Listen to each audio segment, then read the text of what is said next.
All right, well, we will go ahead and get started for the day. First of all, thank you so much for joining us this afternoon. My name is Lisa Peterson with Beck Ag, and I am also a third-generation farmer in northern Iowa. So I've spent time third generation on our family farm and spent my career in ag sales and ag consulting prior to joining Beck Ag. So glad that you are with us today. There's a few housekeeping items we'll talk about as here for a few moments before we introduce our panel. First of all, make sure you got that registration card filled out, or if it was filled out for you. That will put you into the drawing at the end of the session for a $300 Omaha Steak gift card. So worth coming today to be entered into the drawing. There also, as you found on your seats, from Valent has provided you with some additional gloves and a few extra things there. If you haven't already gotten your phone out and texted to 22333, and then you text Carol Timke 955, please do so. I know it's kind of unusual for us to ask you to take your phone out in the middle of a session, but we will actually be using them. So just make sure they're probably on silent. That might be a little helpful too. So once again, thank you for coming. And we all know that sustainable and soil development is very important. So first of all, let's talk about sustainability. And sustainable development is development that meets the needs of the present without compromising the ability of future generations to meet their own needs. You know, I think about being third generation on the farm, and my grandfather, I live in the house my grandfather built. I think about 3 generations after me and 3 generations after me, how important it is that we talk about sustainability and the components of sustainability so that those generations can continue to be productive, to have land that's productive, and farming as well. You know, with sustainability, we talk about emerging technologies that are helping us to maintain that sustainability and yet improve our food production. So everyone here today, I'm certain, is interested in learning more about sustainability and soil health. And also, we have to maximize, as farmers, we also know that we have to maximize that cost-benefit ratio as well. So we appreciate Valent sponsoring us today, and we look forward to focusing on optimal soil health today as we talk, and also corn root health. So let's go ahead before we move any farther and introduce our wonderful panelists that are sitting here with us. First of all, directly to my left is Trevor Israel. Trevor grew up in North Carolina and worked in his family nursery and garden center in business. He got his BS in environmental science and his master's in crop science from NC State. And then while he was working as an extension assistant at the University of Tennessee, he completed his PhD as well. So Trevor's currently a field market development specialist with Valent, and Trevor and his wife reside in Sioux Falls, South Dakota. So welcome, Trevor. Hi, thank you. We also have next to Trevor is Brady Kirschnavy, and Brady grew up on a farm in southeast North Dakota. Their farm hit those 90s with low crop prices and high input prices, and that ultimately ended his farming career. So he went on to manage an ag radio show where he learned about mycorrhizae. And after a couple years of researching, he knew that he found something that would make soil healthier and increase yields. And so that's when he started his own company. And his company is called New Age Farming, LLC, in Durban, North Carolina. And Brady is a leader in sustainable technology, including mycorrhizal fungi projects. So welcome, Brady. It's North Dakota. I'm sorry, I said south, didn't I? I'm up in the cold. I know, I apologize for that. And finally, we have Bo Pagel. And Bo is from Dunkerton. He works for the Dunkerton Co-op. He's originally from Sumner, grew up on his corn and soybean farm, and also a cattle feeding, I believe. He has a strong interest in agriculture, graduated from Upper Iowa University with a degree in ag, and went to work for Dunkerton Co-op, where he's held a number of roles, but currently is in agronomy sales. And he brings a unique perspective to our discussion today, as he has some customers that have actually worked with Valent's MycoApply Endoprime on a trial basis throughout the last season. So welcome, Bo. Thank you. We are glad to have all 3 of you here today. And before we get any farther, this is the time you get to pull out your phones. And we're going to do a quick poll. So you've learned where we're from. I translated North Dakota into South Dakota. We have a couple Iowans, and we have South Dakota, aka the South as well. So we want you, we're going to try it here. Once again, if you haven't logged in, this is 22333 to Carol Timke. But we're going to ask you where you're from. So go ahead and just log into your phone, type in the state you're from, and hit send. And you'll start seeing it populating up here. We've got some California and Kansas so far. I know we have more of you than that. There we go. So the bigger the name, the more people from Indiana. So we've got a couple folks, Indiana, Minnesota. Hopefully see yours, New York. Indiana's still winning, and Minnesota. All right, well, we'll see a couple more coming in here, picking up a few more states. So good representation here. Finally got an Iowan in there as well. All right. Well, as we saw a moment ago, soil health is a critical element as we look ahead to increase food production needs. I don't know about you, but that 40% number scared me. And 40% of soil used for agriculture around the world is either degraded or seriously degraded. And I think as we think about what we do, is how we raise and grow our crops. Soil is our foundation, right? We need to have soil there. And so as we think about soil as the foundation, we need to realize that it's the composition of the soil that strongly influences how it functions. So Trevor, I'm going to bring you in now. Help us understand how the composition of soil influences its function as a healthy soil. Right, thank you. I guess just to jump right in, I mean, there's various properties, physical, chemical, biological properties of soil. They all work together. They all, have certain functions. We know the basics, the texture of soil, how that relates to water holding capacity, and how that relates to the ability to support life in the soil as, holding water and nutrients as well, and what kind of life can live in the soil, whether it be plants or microorganisms or even larger organisms in the soil. So there are, everything comes into play, but, everything depends on each other, the biology, the chemistry, and even the soil physics, the particle sizes and everything. Supporting crops, that's different from, supporting a building or a bridge, where that's more focused on the physics of the soil. But supporting crops, especially row crop agriculture, I mean, that takes a lot from the soil to get corn plants that are, 12 feet tall, or any other crop that, produces so much biomass over the course of one season. It depends on the health of the soil. So being able to support life, the water holding capacity, and also the biology of the soil, and how the crop can associate with different microorganisms to produce larger yields is a very important component of that. So, great, yeah. Thank you. So help us understand then the difference between a healthy soil and an unhealthy soil. Okay, as again, depending on the function of the soil for row crops or any other type of agriculture, the soil tilth, how it aggregates together, that plays a lot into the water holding capacity and the infiltration or the water movement through the soil.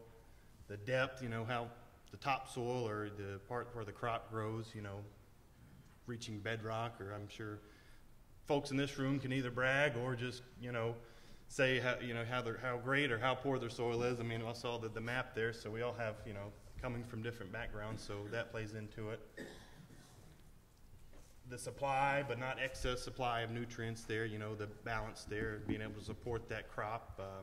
It takes inputs each year because you're removing a crop each year, so you have to, be reminded that the soil is,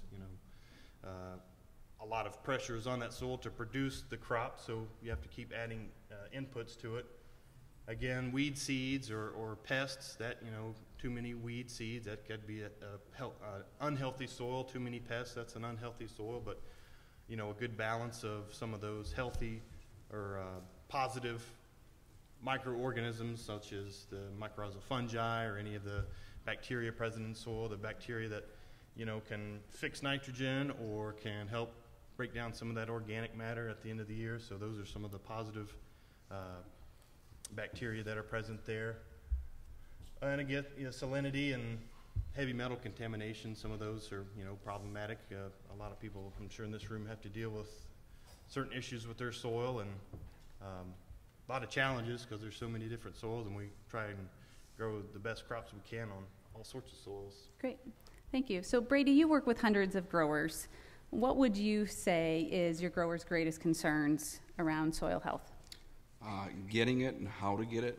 How many of you guys are conventional till? Okay, I'm sure you're in the back of your head thinking, well, how do I get more soil health? The biggest thing around me is losing that topsoil. It blows. I mean, I clean out my air conditioner every year because it's full of topsoil. And that's from the neighbor's farm. You know, and sustainability, is your grandson's son going to be able to carry on your legacy? You know, and that's what we got to start thinking now is about the future. You know, I was farming in the 70s and 80s, and we were plowing, flipping over the dirt. We were suffocating mycorrhiza. I had no clue. You know, we were doing it the wrong way. But, you know, that's the big problem we have and we face. Definitely. And Bo, how did you get interested in the area of soil health? I would say just out of just being able to see what our growers were doing and being able to help them on their next chapter of the growing season, knowing that there is a big issue of our soil health and that is going to play a role in the future to come, like he had mentioned. And so just being able to know that these growers will continue to grow these great crops, but it's not going to take a lot more than just throwing a lot of things more on top of it. And on top of it, we got to get back to it and look at that soil health and where we started out. So. Great. Well, with that as a starting point, Bo, we're going to talk a little bit today and get down to a key component of soil health, which is mycorrhizal fungi. So we're going to use your phones again before we go any farther and ask you a quick question. What is your awareness and understanding of mycorrhizal fungi in corn? A, I've never heard of it. B, I've heard of it, but that's about it. C, I know mycorrhizal fungi is important for roots and soil, but I want to know why. And D, I have a good understanding of why mycorrhizal fungi is important to corn and root systems and corn growth. So Bo, while the results are coming in, when you first learned about the importance of mycorrhizal fungi and began sharing that with your growers, I'm curious what their responses were. You know, I think about my co-op agronomist coming out to talk to me, and mycorrhizal fungi normally isn't on the top of that list. It's more seed, fertilizer, and inputs. What was their response? Sure, yeah. I would just say there's a lot of curiosity to start out with it. Like you said, wasn't the first thing they probably thought was going to come out of my mouth that day, but just a lot of curiosity behind it, and just kind of, they've heard of it, but weren't sure exactly what to do with it or how to benefit from the fungi, from this beneficial fungi. So just getting in deeper talks with them and learning what they have thought about it or heard about it, and going from there and explaining to them how it can penetrate that root and go deeper into the soil and just be a larger aspect within that soil, then will in turn create more uptake from nutrients and water that's available out there for them. Sounds great. Well, Trevor, as you can see by our results here, we have a lot of different responses, but a lot of people recognize it's important, but not really want to know more about it. So you're in the right place. We'll continue to have some deeper conversations here about mycorrhizal fungi. So let's start with just the basics. What are mycorrhizal fungi? Trevor? Okay, well, you know, if we break it down to the two different word forms from the Greek, the myco, which means fungus, and rhiza, which means root. So basically a fungus root. Grows underground in a symbiotic relationship with plant roots. The fungus basically colonizes the plant roots, and it will extract the sugars from the plant. So it's an exchange. The fungus can receive sugars from the plant that it produces during photosynthesis, and then in turn the fungus will provide better access to nutrients and to water for the plant itself. So each benefits from something and each helps the other in that type of relationship. And they've been around for millions of years. We've evolved together to have that relationship to survive, especially under harsh conditions, just to the process of life and adapt to different climatic changes or anything like drought during the course of a season, or if there's over the tillage even, that can come into it, that's wrecking that system pretty much, and interrupting that type of relationship between the fungus and the soil, or the fungus and the plant. So it's evolved, over thousands of years and or millions of years in these situations. But, kind of row crop agriculture, the timeline of things is, relatively recent. So, you know, trying to reintegrate it into our row crop system is kind of our focus in that regard. So now that we know what it is, what does it specifically do in the corn root? Okay, so I'll just kind of start with the basics. The spore you can see there, it will germinate just like a seed, and it'll send out a hyphae, and it will actually search for plant roots, or, you know, as the plant root is searching for water throughout there, it can recognize these spores, and it will send a signal saying it'll recognize that it's a friendly mycorrhizal fungi, you know, not a pathogen, so it's open for colonization.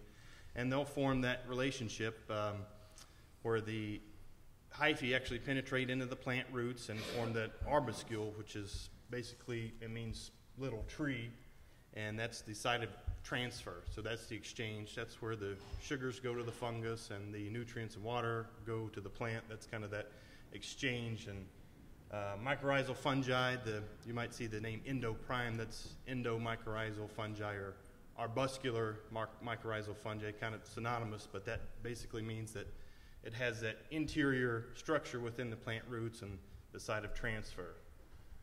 The other structures there, a vesicles, actually will store water that is needed by the plant, and the hyphae will also venture back out into the soil profile, so they will penetrate some of the smaller soil spaces and the smaller soil pores, find that hidden nutrient that the plant is looking for, some of that water that's far away where the roots can't normally access them by themselves due to, you know, the root hairs are you know, a couple millimeters long and actually rather thick compared to the hyphae, which are about the 1/10 the diameter of a human hair, so they can really penetrate some of the small spaces and really maximize what the soil has to provide to the plant. Okay, great. Well, here is a picture that we can see visually. Trevor, tell us what we're looking at. These are just corn roots from different trials we've seen. The one on the left last year is Nebraska. The one on the right is Quincy Regional, you know, Quincy, Illinois, I believe, last year. And basically what we see on the left picture, the treated roots on the left, and on the right picture, the treated roots there on the right. Basically, you have higher access to water and nutrients, and that can allow for larger root growth. The hyphae are actually, you know, quite difficult to see with the naked eye, but as you can see, when you have that larger support system, that larger network, you know, that allows the plant to grow bigger, and that's what we see in these pictures right here. Great, thank you. Brady, we're going to move on to the next one. So help us understand a little bit how the mycorrhizae, man, I cannot talk today, actually work within the plant. Well, he touched on it already about the symbiotic relationship between the plant and the root. Okay, your plant is up there saying, hey, send me some N. Okay, so that it signals down to the hyphae to go out, get some N, send it back to me. So the plant gets the N, sends down the starches and sugars to keep them growing and keep them looking for more, you know, basically any kind of nutrients it needs. So I've done tissue samples on plants in that, you know, all stages. At each stage it shows more nutrient uptake. Zinc for one, that R3, R4 stage in corn is huge. On every one of them it showed an uptake in intake. So by the plant going through photosynthesis and sending down the starches and sugars, they grow the life cycle of the plant.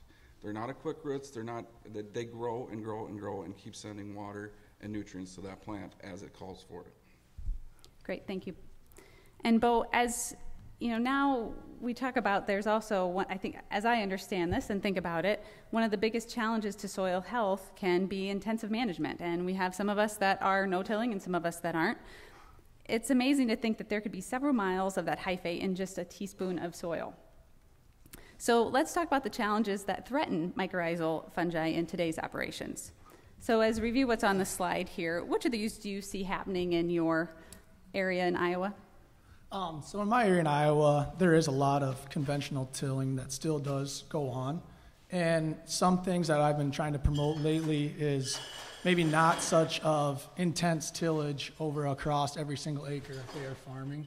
maybe just narrow that down a little bit where we can start doing some no-till and just be site selective about that heavy, intense tillage, because this beneficial fungi will die off or be reduced when we do that high-intensity tillage. And also another thing that's become more popular, and we're starting to work with it a lot more, is the cover crops. And we haven't found a perfect system yet for it, just how to quite implement it to get its greatest strengths. But there are some great things behind it that we are seeing, that between that microbial diversity and just creating just that green manure out there to have that beneficial fungi be more effective.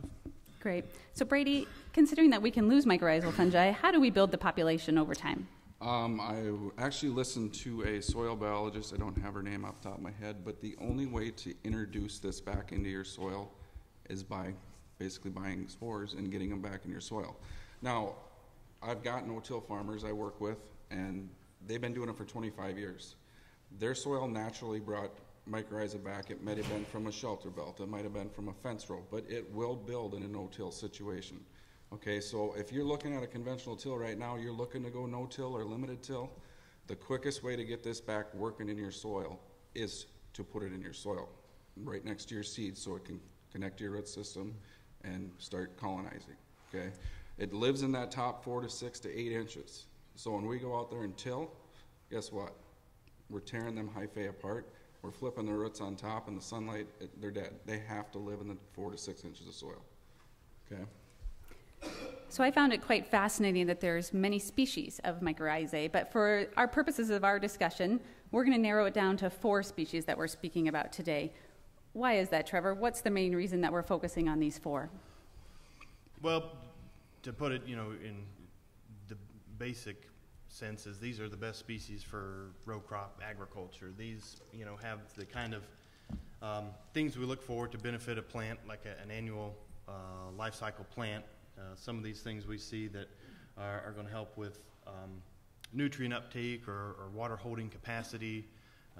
Some of them even target different micronutrients themselves: phosphorus, nitrogen, some of them, other things like zinc. So, and even some of them will impact the ability of the plant to, its wilting point and things like that, to actually sustain periods of harsh conditions. So, the fact that these are suited for plants that might, grow under harsh conditions, and part of that is due to this relationship with the mycorrhizal fungi. These 4 species here, the Glomus species, not only do they provide some of these benefits to the plant, but for the soil themselves, these species actually produce glomalin, which is basically a soil glue. That's the same root there as found in the Glomus genus of the scientific name. So they're actually producing glomalin, which actually builds that soil health, that builds the tilth and adds the organic matter into the soil. It's basically like a soil glue that helps those particles really aggregate to have those nice colloids, where you don't just have dust falling through your fingers, and you don't have a big ball of clay either. You kind of have those soil colloids that you can pick up, and feels like it can really grow a crop. It's just a nice feel to it. And these 4 right here, we've Valent USA and mycorrhizal applications have a good process to produce these through fermentation, and so a lot of these are used, and we've got a really good model with these 4 species. Great, thank you.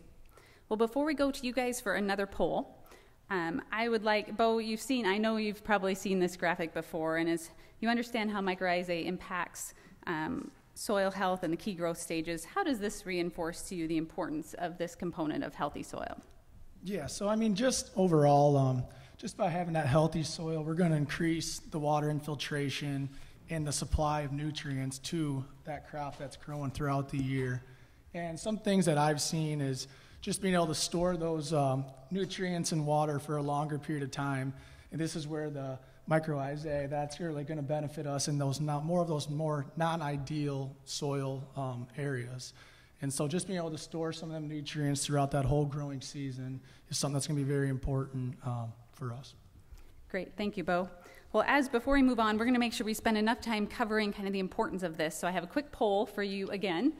After hearing the role mycorrhizal fungi play in corn health, which of these points below describe your thoughts? A, I understand the role mycorrhizal fungi play much more than I did before. I want to know more about how to maintain mycorrhizal fungi populations on my farm. B, I want to hear what trials results look like. C, D, I have many questions. And E, I'm not sure I see the value of mycorrhizal fungi. And you can text more than once. So you can text more than once. You're welcome to do either. While that's coming, well, you guys' responses here are coming in. It looks like, a lot of you want to see trial response. Well, guess what? We're going to get to that right now. And we'll also talk some more on each one of those. Well, great. Keep your answers coming. Hopefully they keep populating here. So we've discussed really how mycorrhizal fungi naturally occur in the soil. We've discussed about declining populations and what some of the things that we do in tillage can affect that. And now we're going to actually move in and talk about a new product that can provide this important soil health component in furrow to what you're already doing in your cornfields. Micro-apply Endoprime from Valent. So Dr. Israel, I'm going to start with you. What exactly is Micro-apply Endoprime? Okay, so Micro-apply Endoprime is a product from Valent USA, and it contains spores of those 4 species of mycorrhizal fungi, and it comes in a 320 gram packet. The use rate is 4 grams an acre, so each packet will treat 80 acres, and it's designed to be used in furrow and can either be used as with a liquid carrier such as water or fertilizer carrier, compatible with various other in-furrow products. So just an easy way to get mycorrhizal fungi back into your soil and to help benefit the corn roots. Great, thank you. Bo, I'm curious, what motivated you to start working with Endoprime? I would say just that. I believe that we are leaving a good amount of nutrients within that soil. And so when I learned about this product and how we were able to get some of those nutrients to get use out of them, that's what motivated me to go and talk to these customers about what this product can do for you. So along with that, and just knowing that the overall soil health is going to improve by using this product is something that got me motivated to go get some trials out there. So you actually got the trials out. What were your growing conditions this past year for those trials? This past year, I'd say overall pretty good. Throughout the summer, we had very good timely rains in good amounts. And by the time August did come around, though, we kind of did go through a droughty phase. And so I think that's where it was most beneficial, was during that August, where we almost only saw an inch of rain throughout the whole month. So leading up to that, it was in good conditions, but when August came around, that's when I think the product really shined, and it showed in the check and treated areas. So I'm curious, and I'm sure everybody else is, what were your results that you had in the trials? The results from this year, we had them on 3 different growers had them, and I had 13 bushel increase, 7 and a 4 bushel increase on mine. So definitely all return on investment for those guys. Sounds great. Thank you. Brady, I'm curious, what results have you seen with your growers? It ranges just because of the territory I cover in Minnesota, North Dakota, South Dakota, and it's a lot on weather. To be honest with you, I got 5 inches of rain all summer around me. Corn was 3 feet tall and curled up and burnt up in places. Where I had this product on, a lot less stress. The corn looked better. Yeah, it wasn't 10 feet tall and ran 220 bushels, but it ran a good 15 to 20 better than the untreated. So it's a lot on weather. You know, there's no way around it. We can't control the weather. We can help put a little insurance on for drought situations. So you saw increased yields, but what about how'd the plant health look as well? Much better, much healthier root system. I've literally probably dug 100 plants last year versus treated versus untreated, soaked them in water, and everyone looked pretty much just like that slide you guys had seen. It works better if you have a sand ridge, rock ridge, lighter soil. It seems to perform better there than, say, a loamy, clayey soil. And everybody's got different soil. You got a tough field that doesn't hold water, this is really going to help you. Sounds great. Thanks, Brady. Well, I know about half of you polled that you said you wanted to see some trial results, so here we are. Trevor, I'm going to have you quickly walk us through this next series of slides here. Okay, this is basically a 2-year summary, 2016, 2017, of some of the trials we did at Valent.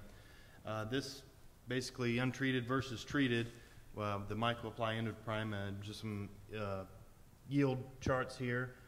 Across the 24 trial sites, we see about a 4.7 bushel per acre increase, and that's across the board.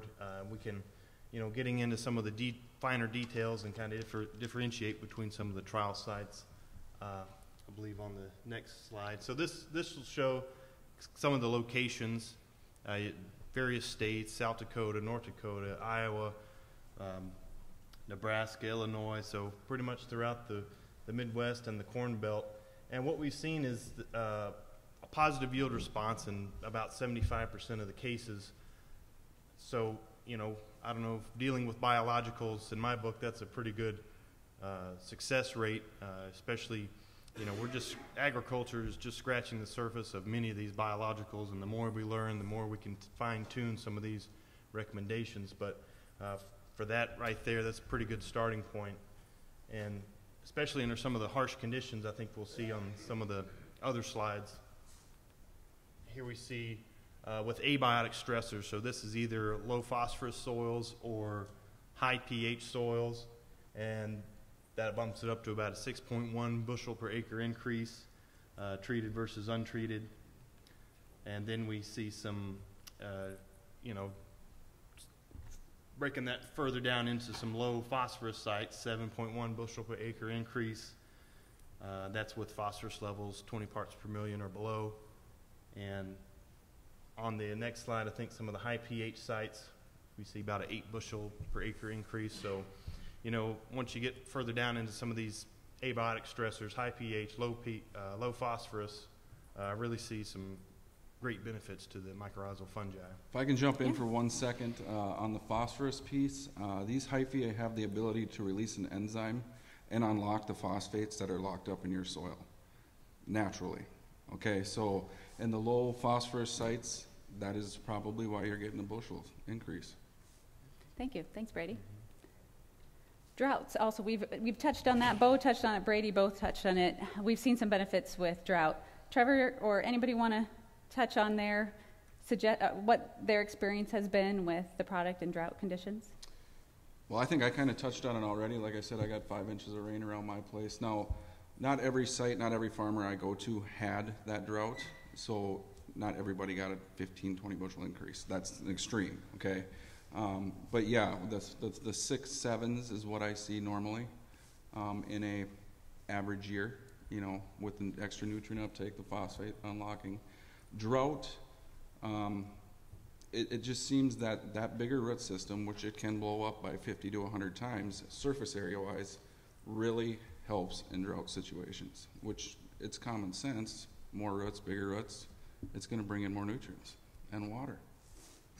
So I'm going to go to the next slide. This shows some of the drought difference. That was a 14 bushel per acre difference in this trial. Trevor, anything you want to talk to on the Purdue trial here? Basically, this was a greenhouse trial at Wisconsin River Falls. It's difficult to measure drought trials in the field, but this was done in the greenhouse.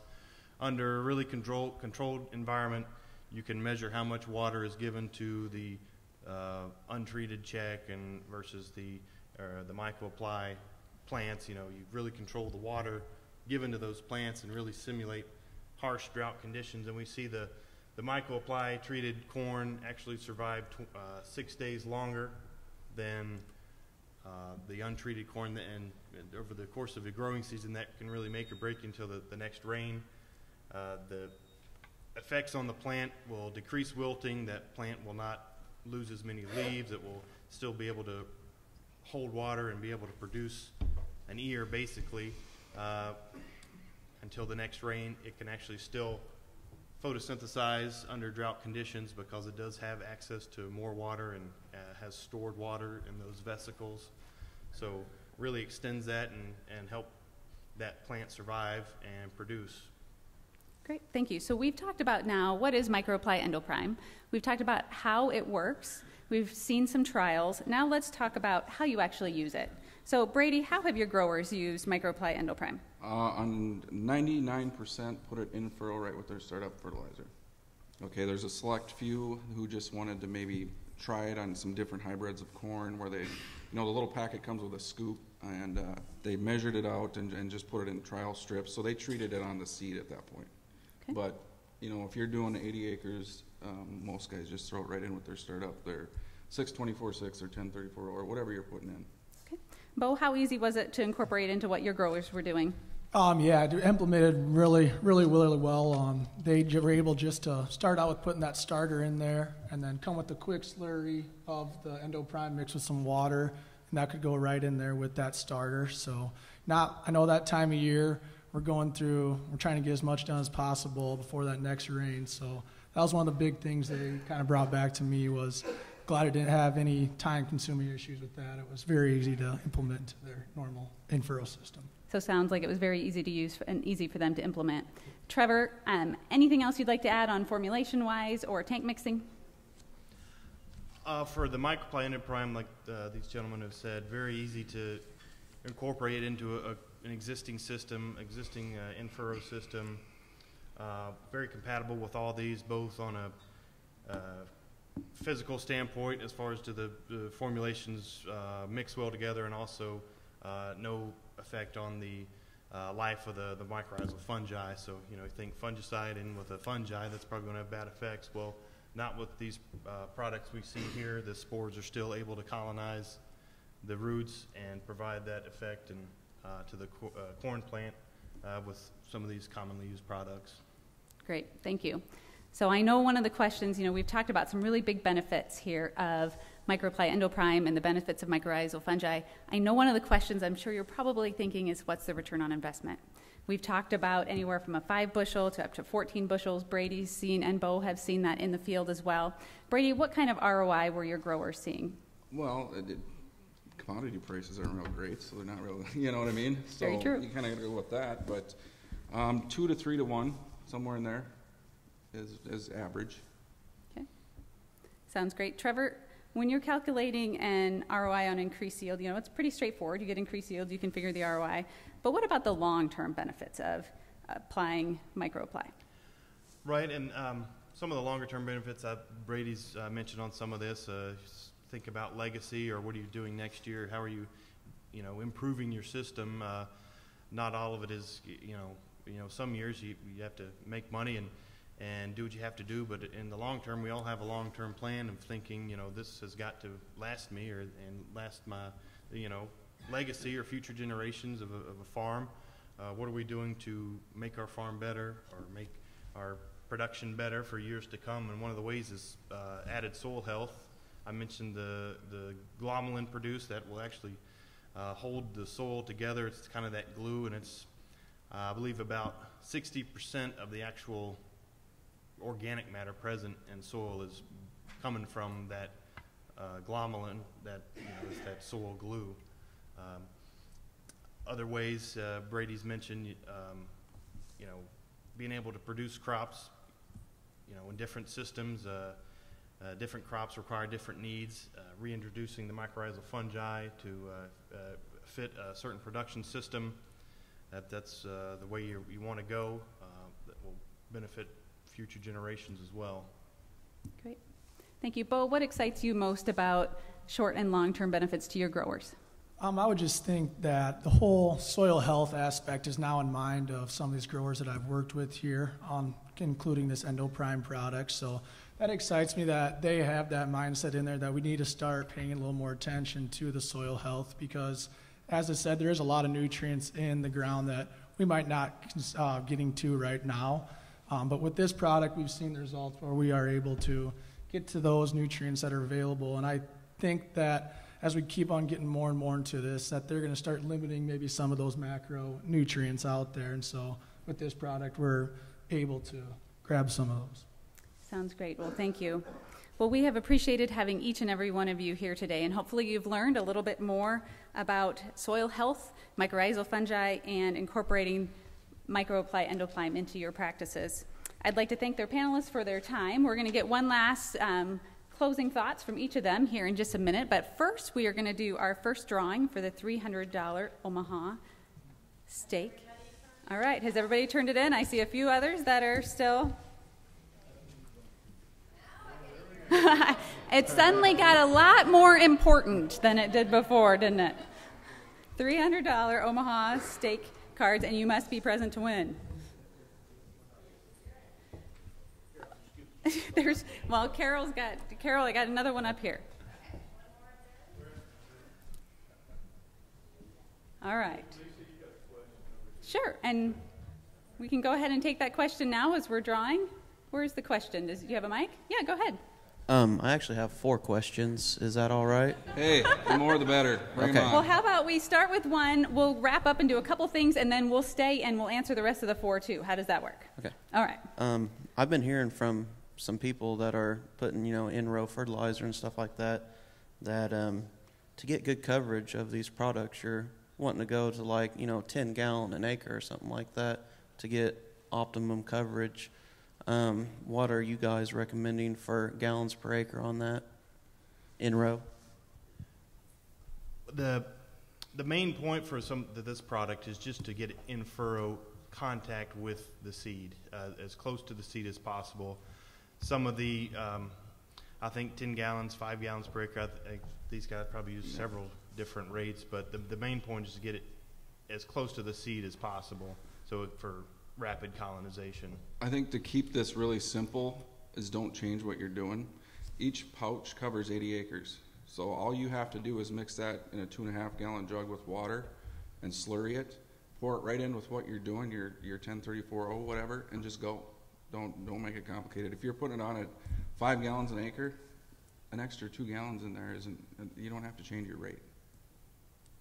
Okay, great question. And we will I want to make sure we're cognizant of everybody's time and our end time. So we will get a few more things done, and then we will stay afterwards and answer as many questions as you would like as well. But that way it gives folks a chance to be able to move on to the next thing if they need to. As promised, our $300 Omaha gift certificate winner is, and come see me afterwards, David Williams. Where are you, David? You in here? Yay. Well, congratulations. You're our first winner. Congrats, Dave. All right, so Bo, as you work with growers making the crop decisions here for the next year, what is a good way to help them understand the value of this? I think the best way to understand the value is just showing them some of the results that I've come across and just continue to preach that soil health to them, along with showing that this does help out to become a healthier plant overall. I know we kind of talked about the root base first off, and then overall some things that we've seen of just more green in the plant and having a longer lasting life to that plant, as well as how all the way up to where the ears are and seeing more rows around on those ears too. So Sounds great. Thanks, Bo. And Brady, we appreciate you being with us here as well today. Considering everything we talked about, what are some of the most important benefits to MicroApply for your growers? I think most important for them is sustainability, obviously, but everybody likes to look up at that yield monitor and go, well, this stuff really works. I'm getting 5, 6, but you got to think longer term. What are you doing for your soil? Yeah, you're getting the bump in bushels right now. See, I've got guys that put it on a rotation with their crop rotation.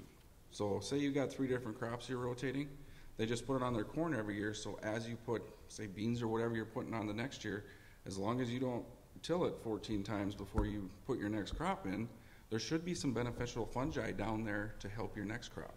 So as they go on a 3-year rotation, they're hitting every field. So it's not you have to go put it on your whole farm. Just think, let's get it in the soil, let's get it working now, and let's keep it working, keep it growing, keep it colonizing. Great. Thank you, Brady. Thanks for being here. Trevor, anything else you'd like to add? No, I just, remind everyone, come see us at our Valent booth. We can get into more details. I'd be happy to answer any other questions there. The key points about Endoprime, the greater root network, enhanced nutrient efficiency and uptake and water uptake. So things to keep in mind for this growing season. Thanks everyone for coming out today. Thanks, Trevor. Well, we have a couple more things here as we go. So before we go, one quick poll question, and then we'll draw for our second, or I have the name of our second person winning the $300. So the quick survey question here, and you can choose multiple responses again if you want. So this discussion offered valuable information and was worth attending. B, as a result of attending today, I learned more about MicroApply Endoprime. C, I'm likely to use MicroApply Endoprime on some or all of my corn acres in 2018. And D, I would like to speak further with a Valent representative about MicroApply Endoprime. All right, as those responses are coming in, thank you very much for those. Again, if you would like to speak to a Valent rep, we'll collect your information as you leave, or you can stand here, and all of our panelists will stay. We'll stay and answer some questions as well. Their booth, as Trevor said, is 1157. Correct me if I'm wrong on that. 1157, so you can go speak to any of the Valent representatives at their booth. Also, if you would like a copy of what we talked about today and the slides that we've covered today, I'm going to switch here to our next. At the bottom here, you'll see a website that says becaghub.com/leverageyoursoil. If you go to that URL, you will find a copy of the presentation today. You'll also find some more information and some more resources around mycorrhizal fungi and MicroApply Endoprime. So that's also a great place to be able to go. And yes, it's wonderful to take a picture screenshot with your phone. I see David, our winner, is doing that. So way to go, David. He says he can't write that much. Well, let's go ahead and get the second. I know I'm going to have a hard time reading this, so you need to come talk to me too so we can get some more information and make sure we can read your information. Mike Rescovat? There we go. Okay, so you come see me afterwards. You are the winner of the next $300 gift card. So once again, thank you everybody for coming. We appreciate your time here. It's been a pleasure. Thanks to our panelists. And one more thing. As a thank you for attending today, we have a little afternoon treat for you. There is beer over to the side, so you're welcome to help yourself to beer, to more root beer floats. Help yourself. And we'll stay. We have some questions, so go ahead. If you need to leave, go ahead and feel free and stay. If not, we will start answering questions. Go ahead. Yeah, let's do the microphone. We'll see how. I was wondering, too, if we know we're low on this mycorrhizae, and we're wanting to try and treat the soil, would it be better to spray it on to get 100% coverage of the soil? No, you have to have it under the soil. UV light will kill it. So the main thing is to get it in furrow by your seed or treat the seed. Putting it on like a broadcast type, it won't work. It needs to be connected to the root. Another one was I've got do you know what a dosatron is? Yeah. I have one of those where I'm putting fungicide down. Can I mix this packet in with that, or should I do the 5-gallon bucket deal you was talking about? Depends on the fungicide, right? Right. I think, Xanthium in corn and Preaxor soybeans. I know. And what was it in corn again? Xanthium. Okay, I believe that's one of the ones we have tested, and great compatibility. So. Definitely preferred to mix the Endoprime with water, like as a slurry before, and then add it to that in-furrow tank or that in-furrow mix that you use. But for this Endoprime product, the powder, pre-slurry it with water, then add it to some of the overall in-furrow tank.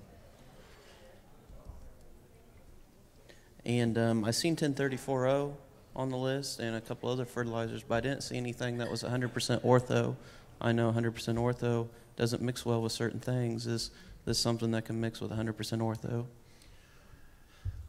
That is tricky. Yeah, that 100% ortho. I'll have to double check. I can definitely follow up with you on that. I know the 1034 is the most common. The 100% ortho. Another thing that's kind of some of the startup fertilizers could be pretty harsh, and also, with all that phosphorus there for the plant, if the phosphorus is there for the plant, it may, delay some of that colonization or utilization of some of those other microbes. So you may not see that initial benefit until, but you might see it later in the season after it's colonized. So the high phosphorus soils, sometimes the plant may not need some of those microorganisms, so that's another thing to keep in mind. I'd say 80% of my ground's very low in phosphorus. So. Okay. Perfect. Hence the 100% ortho. Yeah, right. Yep. Any other questions? As far as, I've got the in-row fertilizer now for my soybeans as well. Should I be putting this in with corn and soybeans, or what are your thoughts on that? I know in soybeans, some of the results haven't been as consistent. There's a lot, you know, for one thing, in furrow rates with, in furrow systems with soybeans, at least in my area, aren't terribly common, but, you know, Valent as a whole, we're exploring different application methods, different formulations, seed treatment formulations, other crops. You know, Brady mentioned sunflowers before.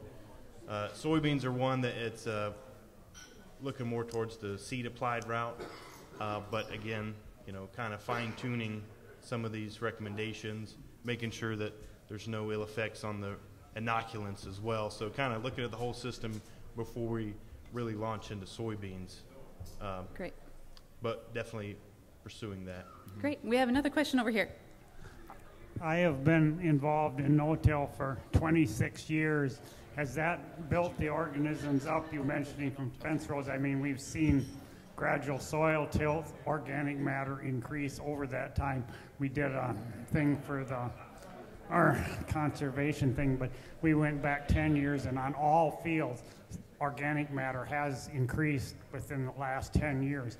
So I was just, when you was mentioning earlier that it does not get killed in no-till situations, am I likely to see much benefit from this product?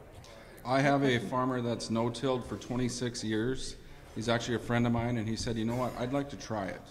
And that was last fall or last spring. He's seen what he sees on his monitor as maybe a 1 or 2 bushel increase.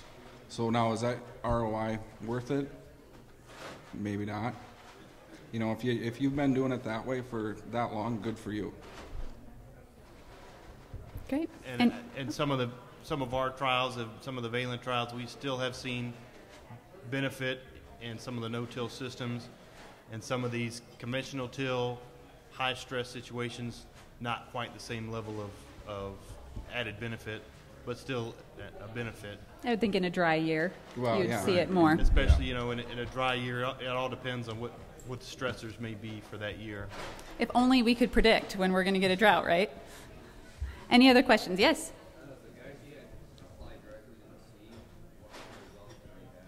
I see the exact same results on the seed as I do in furrow.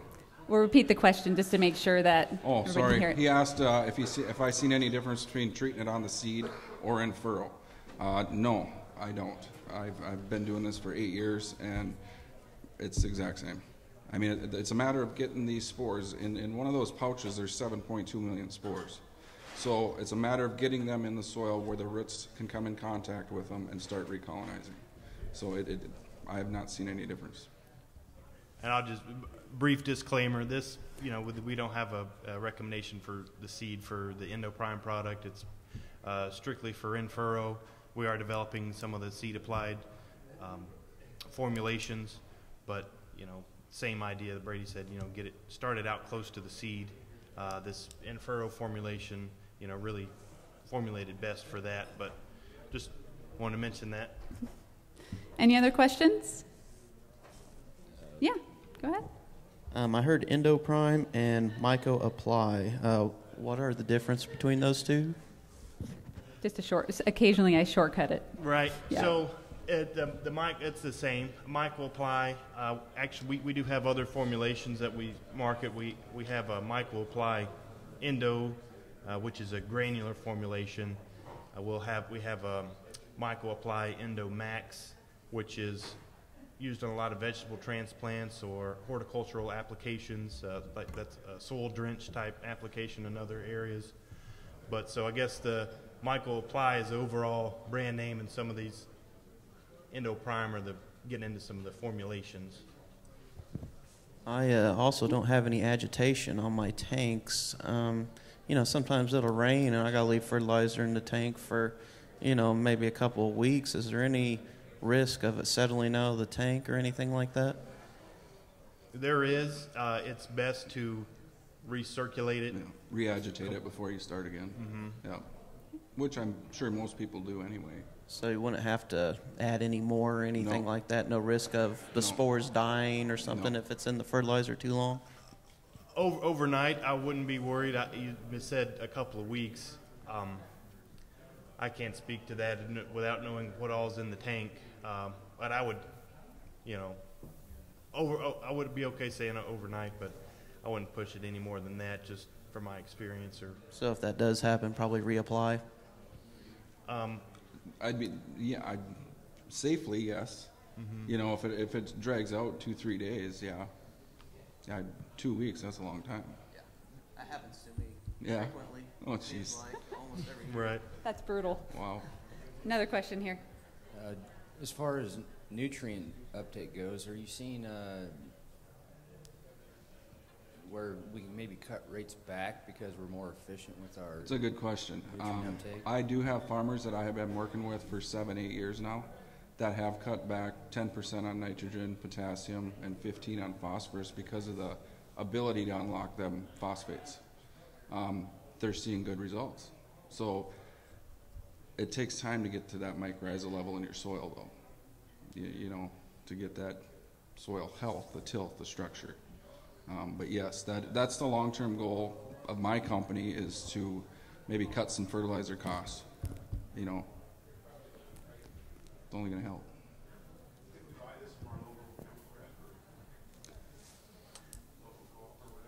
Yes, Balin has several distributors. I